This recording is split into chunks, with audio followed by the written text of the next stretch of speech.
ಯಾಕೆ ಮಾಡಿದ್ರು ಸ್ಟೇಟ್ಮೆಂಟ್ ಮಾಡೋ ಅವಶ್ಯಕತೆ ಸದನದಲ್ಲಿ ಅವ್ರಿಗೆ ಕಂಪ್ಲೇಂಟ್ ಕೊಡ್ಬೋದಾಯ್ತು. ಅವರು ಸ್ಟೇಟ್ಮೆಂಟ್ ಯಾಕೆ ಮಾಡಬೇಕಾಯ್ತು? ಯಾಕೆ ಅವಕಾಶ ಕೊಟ್ರಿ ನೀವು? ಯಾಕೆ ಅವಕಾಶ ಕೊಟ್ರಿ?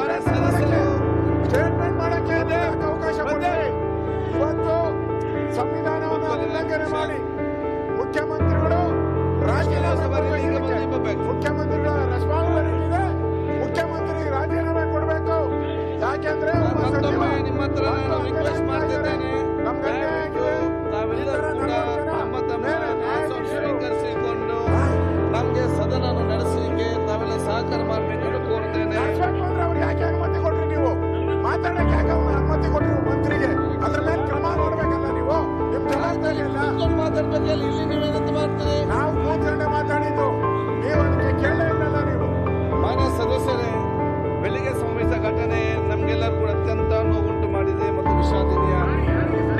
ಪೀಠ ಕೇವಲ ಒಂದು ಕುರ್ಚಿ ಅಲ್ಲ, ಇದು ಪ್ರಜಾಪ್ರಭುತ್ವದ ಪ್ರತೀಕವಾಗಿದೆ, ಸತ್ಯ ಮತ್ತು ನ್ಯಾಯದ ಸಂಕೇತವಾಗಿದೆ.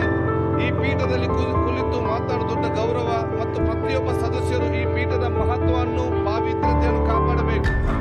ನಾವು ನಮ್ಮ ಕಾರ್ಯಗಳನ್ನು ಮಾತುಗಳನ್ನು ನಡೆನುಡಿಗಳನ್ನು ಎಚ್ಚರಿಕೆಯಿಂದ ನಡೆಸಬೇಕು. ಏಕೆಂದರೆ ನಮ್ಮ ಅವಸರದ ಅಹಿತಕರ ಕೃತ್ಯದ ಪೀಠ ಗೌರವಕ್ಕೆ ಧಕ್ಕೆ ಮಾಡಬಾರದು. ನಾವ್ಯಾರು ಕೂಡ ಪೀಠಕ್ಕಿಂತ ದೊಡ್ಡವರಲ್ಲ.